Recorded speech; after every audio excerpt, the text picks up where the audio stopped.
Hi, I'm the Believer from the podcast Believer Behind the Beard. It's our season 2. I'm coming at you with a two-part series today, starting with part 1, of course. My goal for this episode is hopefully to share with those in America regarding the Israeli rationale in their dealings with the Palestinians in Gaza after Hamas October 7th attacks.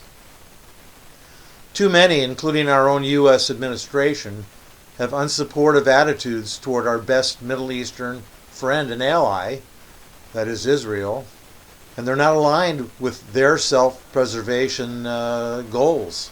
And actually, I would even say they're even quite anti-Semitic. So the following, again, is our part 1 in the two-part series.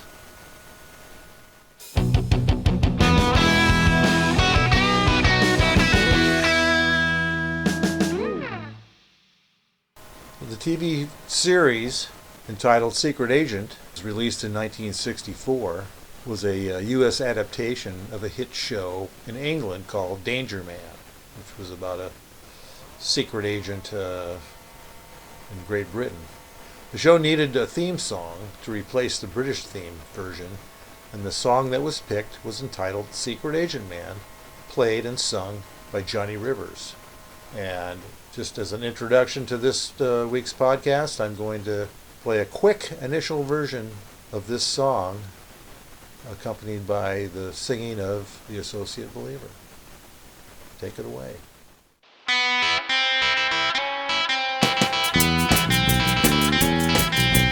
There's a man who leads a life of danger. To everyone he meets, he stays a stranger. With every move he makes, another chance he takes.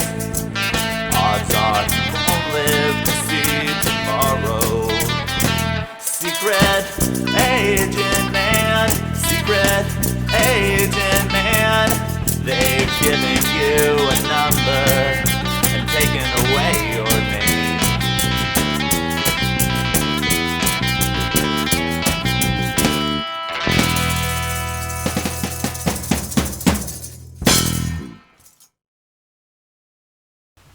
Hey, we're back again here with the Believer Behind the Beard podcast, season 2. We're moving forward here. I think this is going to be our third one, and so glad you've hung in there with us. And the title of this season 2 podcast is "We Are in the End Times." I think that's something that most people accept. But how close to the end of time are we? That's a question I think nobody could really answer. But I think we're closer than we were yesterday. So I'll start by saying adherence to the biblical mandates, principles, and values will assure stability and success in any nation's chosen form of governance by encouraging responsibility and self-reliance, by belief in God, family, country, independence, freedom, hard work, law and order, love of others. I know that's a long list, but I think those are all important factors, but not in enabling irresponsibility among its youth or any of its citizenry for that matter. And the promotion of good over evil per America's traditional Judeo-Christian values is important as well. All these things make a winning formula for success, happiness, stability, both nationally and individually. So make note of that. Unfortunately, we are now doing the exact opposite of that in America. Not by everybody, but we're drifting in that direction. The following are factors that are missing with many young adults, as well as old folks too. Some people as old as I am, if that could be possible. And their ability to apply CRT. Have you heard that acronym, CRT? I bet you were going to think I was going to say critical race theory. But no, I assign my own name to that acronym, and I call it critical rational thought or thinking. Still CRT. This is something that we should use to determine life's directions and the analyzing of our problems and questions and concerns. This is important, and I think a lot of people miss out on that. So, to kind of start off here, I've had this sign right over here above my head that talks about those elements of critical rational thought. And I'll start at the top. At the top is factual reality. And I'll define factual reality as just a reciting of the facts. What's really real. The sky is blue. The grass is green. If you want to argue that, I guess you could in some way, but I think we all kind of agree to those things. Facts. Below that is rational thought. And rational means reasonable. It means it is based on facts, but it's also has a component that brings reasonableness to what you're thinking or what you're determining as reality. So that's important to have. And some people are irrational, so they can't, that's not going to work for them.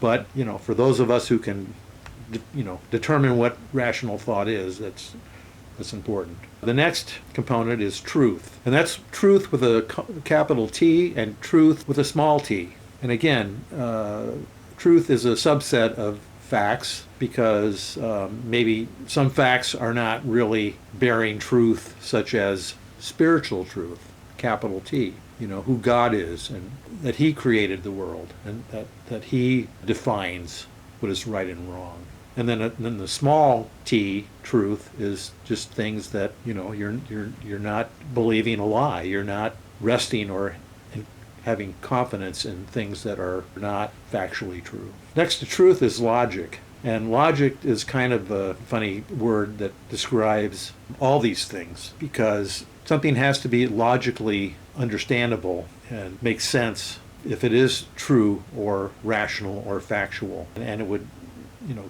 stand on its own by being logically being able to articulate all those things, truth, fact, rationality.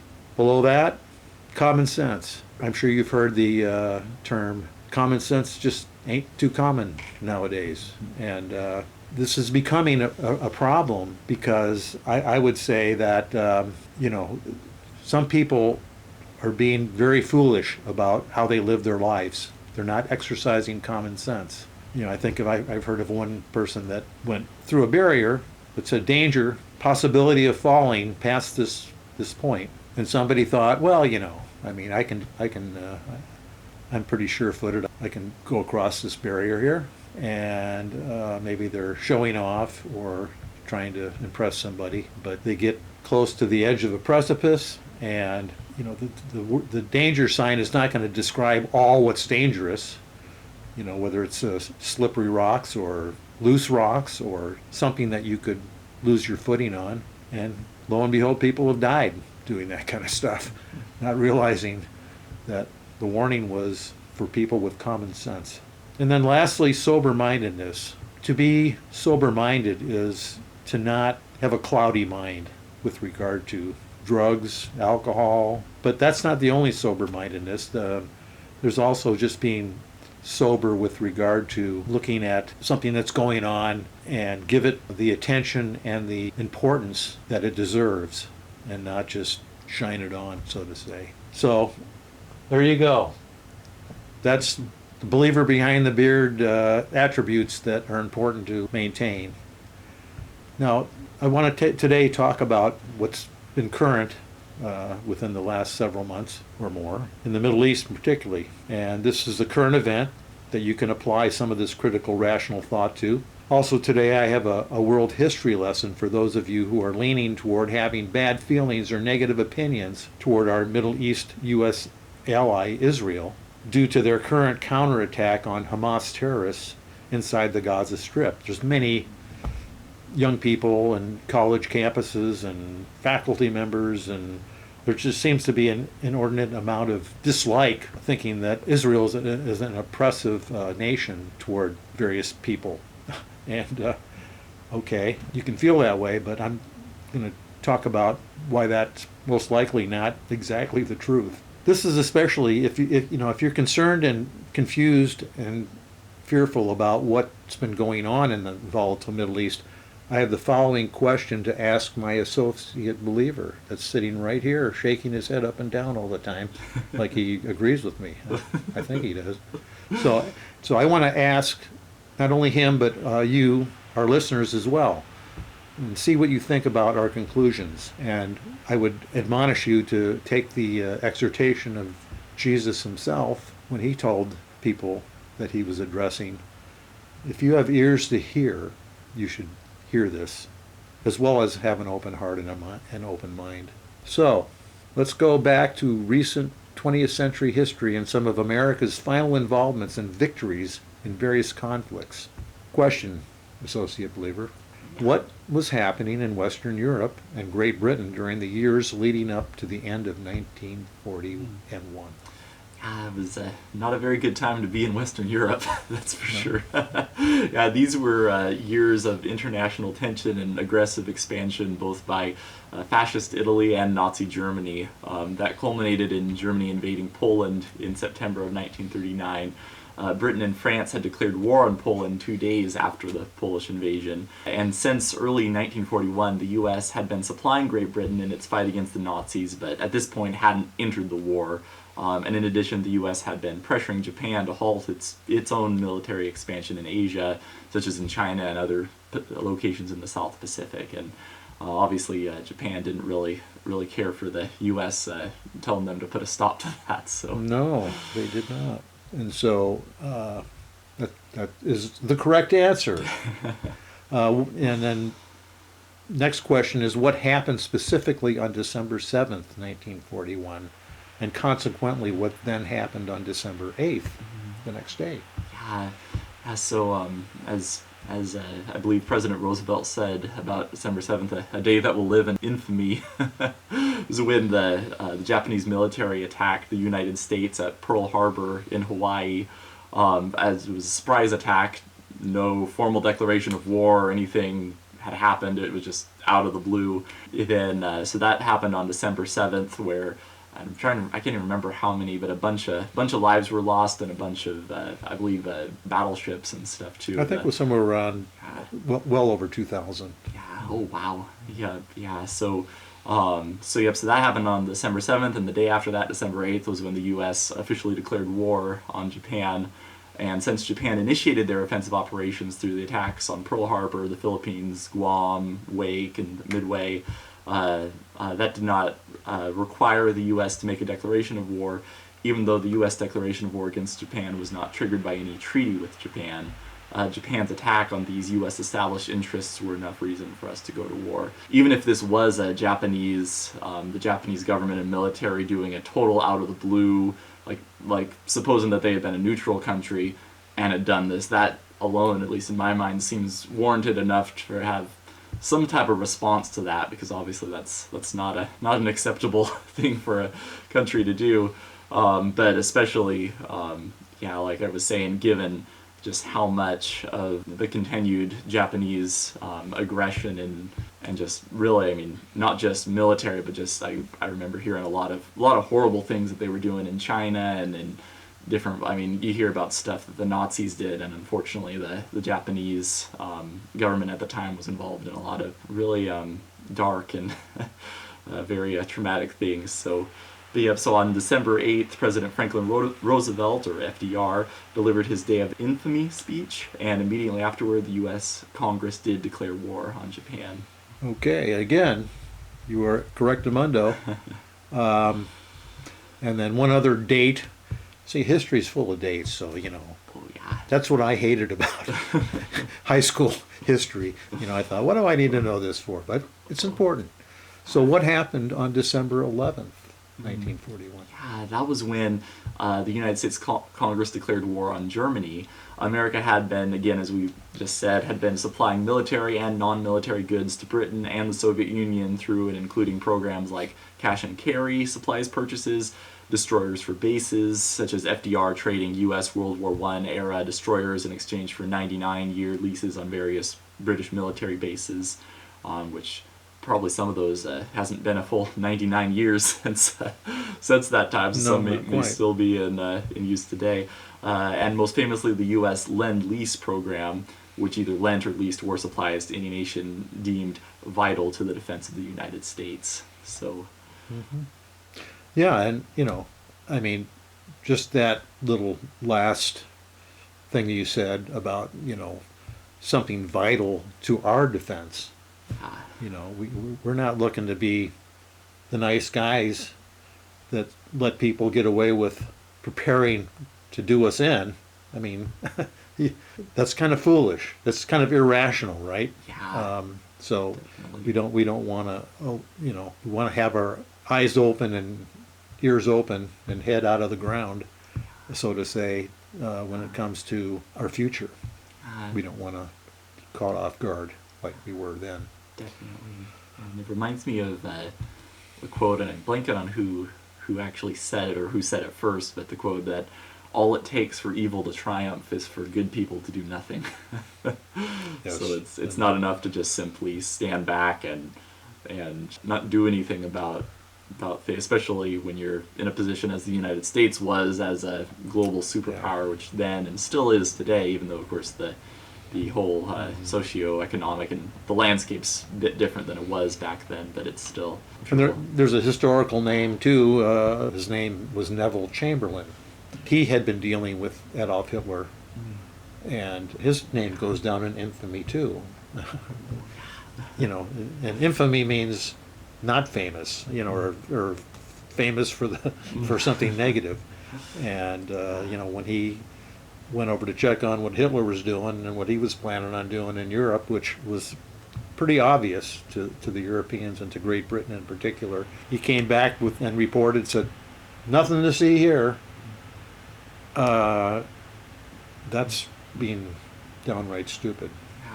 Unfortunately, but you can say that now in retrospect. Maybe others might have thought that too at that time.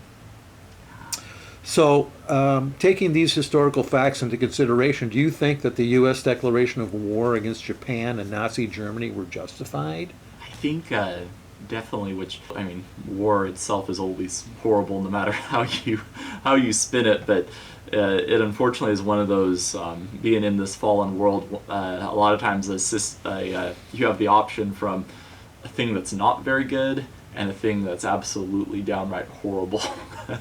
And so, from my understanding of history and learning what actually happened in World War II, as well as all learning as people found out later after the war and going through old records of what Hitler was actually planning on doing and what was actually going on in Nazi Germany with all the concentration camps, and again with the Japanese government also doing inhumane medical experiments and all kinds of stuff like that. Yeah, I definitely am of the opinion that the U.S. declaration of war on Imperial Japan and Nazi Germany were justified in World War II. Yeah, So, I tend to agree with you. yeah. So, I mean, this is kind of a redundant question, but I'll just say it anyway. Do you think that going after Hitler's takeover of much of Western Europe and Hirohito, which was the benevolent leader or whatever you want to call him, he was actually godlike, of Japan, and their attacks on China and many of the islands and nations in the South Pacific gave America and our allies the necessary justification to not only go to war with them, but to actually destroy, kill, and subdue these two aggressor nations. And the war by which we ultimately and finally accomplished their surrender to the U.S. and our allies. So that obviously needed to happen. Yeah. We just couldn't just sit idly by. Yeah, definitely. And again, I mean, any form of death and destruction, things are awful, even when a lot of times it's very well deserved and stuff. I mean, as God says in the book of Ezekiel, God isn't willing for anyone to perish, or but they're definitely, God isn't going to stand by either and just allow evil people to continue indefinitely doing evil things. Exactly. And stuff like that. So Yeah, judgment is coming. So, yeah. So. Again, I don't want to be redundant too much, but should not America, having faced attacks by these aggressor enemies of Japan on Pearl Harbor and Germany, on shipping, that's what they were focusing on, U.S. shipping to our allies, which we felt like we needed to do. Should not we have pulled out every stop? I'm talking about, just don't say something like, gee, wish you guys wouldn't do that anymore, or gee, I hope you guys, we're trying to be, reasonable here. Again, pull out every stop by declaring war with the intention of their defeat and their ultimate submission. by those whose intentions were to dominate the many nations around them, and having an ultimate goal of world domination, which definitely was Hitler, and I think Japan wanted to dominate much of its region too. So, and I think that's a big yes, amen. So, because we're in agreement with the need to sometimes fight aggression with more aggression, because we have, as a first world nation, the obligation to defend our own citizenry and ultimately defeat enemies that would want us to be defeated. I mean, this is called what I would say an act of self-preservation by we, the United States, who were attacked. And therefore I ask, and again, you may not have to answer this right away, but I'm just saying, how is Israel's attack of Hamas, which, if you know what happened on October 7th, and the aggression and the barbarism that they came into a sovereign country like Israel and did to men, women, children, old people, disabled people, whatever, is that not something that Israel needs to take care of? And I think you'd agree. The answer is yes. Well, thus, the October 7th Hamas acts of terrorism and incursion into Israel was not only an attack on Jewish and non-Jewish Israeli men, because I heard of, it's not just Jews that live in Israel, there's a whole lot of different nationalities. And actually, one of the people that they murdered was an elderly man that was disabled, that was on the border there of Gaza and Israel. And he was being taken care of by a Philippine national person that was a caregiver. And they killed the old disabled guy, just for the heck of it. And then they took the Filipino guy as a hostage. This is, this is what these people are about. I think since the Filipino guy was released, thank goodness. But anyway, this wasn't just against Israel as we, the world, and as strong allies of Israel are, but this was a radical Islamic affront on all of Judeo-Christian Western civilization by them, because they don't like that we're considered infidels. And I think when I say radical, I don't mean all Islam. I just mean these terrorist types, which are quite a few. They think it's their duty, obligation, and religious moral opportunity to get people to submit to their belief. So therefore, how can those of you, and I'm talking not about you, but I'm talking about many young people in our nation, be pro-Palestinian and also in support of the actions of the radical Hamas terrorist occupants of Gaza and their barbaric attacks on Israel on October 7th? Why are you protesting, saying Israel is a bad, overly aggressive oppressor of the Palestinian people by their going into Gaza and eliminating Hamas? It's no less reasonable than us going after Japan or Nazi Germany in the 20th century. So also I ask to those of you who are against Israel's efforts to eliminate Hamas, should you not be in favor of Israel's counterattack, incursion into the Gaza to destroy Hamas? You should be. If this knowledge was not known to you before, you should know now that your opposition of Israel doing that is not well-founded. I would add to that too.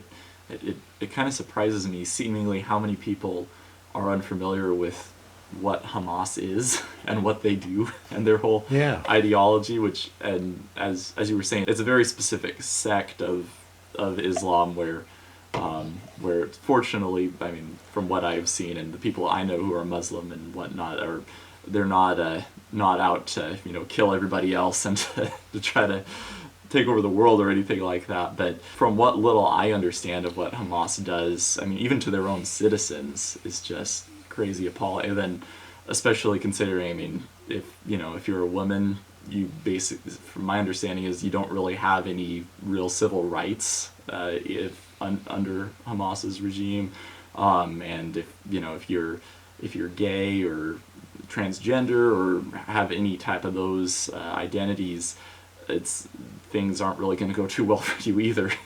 So I remember I heard somewhere too, it's Israel is actually the friendliest place for Muslims to live, because even among certain, like in different places in Iraq and Iran, if you're not of a certain type of Islam, you can be persecuted or arrested or executed, depending on Absolutely. on how things go.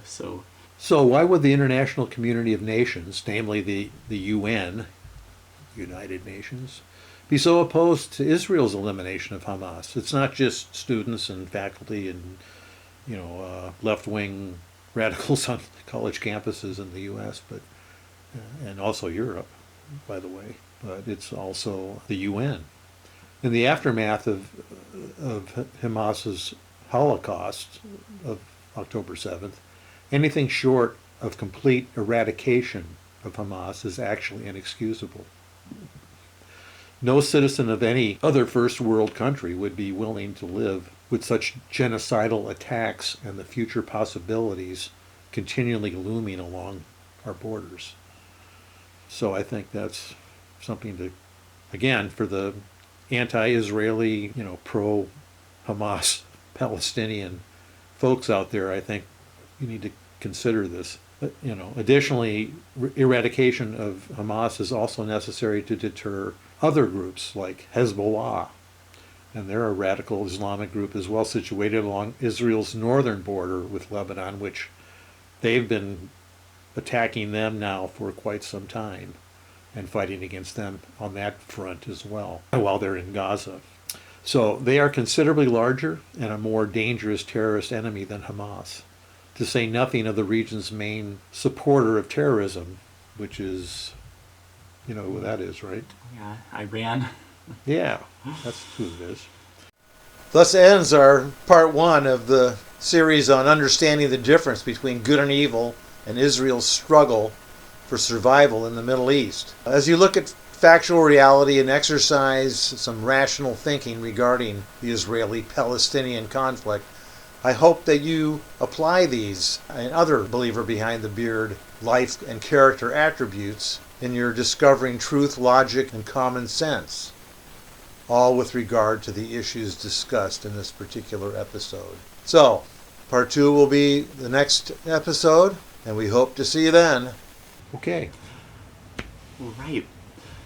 For this episode, we have another musical message for y'all as usual. And, the song for today is called All I Know Is Jesus, and it's another original performed by Odin Fong and Mustard Seed Faith Band from their Sail on Sailor album released in 1975. The lyrics express his frustrations and those of many others due to all the past and contemporary voices proclaiming supposed truth and answers to life's questions in a sea of worldly, political, and spiritual lies that permeate our nation and the world, both past and present. The song's lyrics also proclaim the singer's heartfelt appreciation for knowing and having found Jesus as his rescuer, savior, and way to relationship with God the Father. So, yep, so Stan will take it away, and we hope you enjoy. Yes.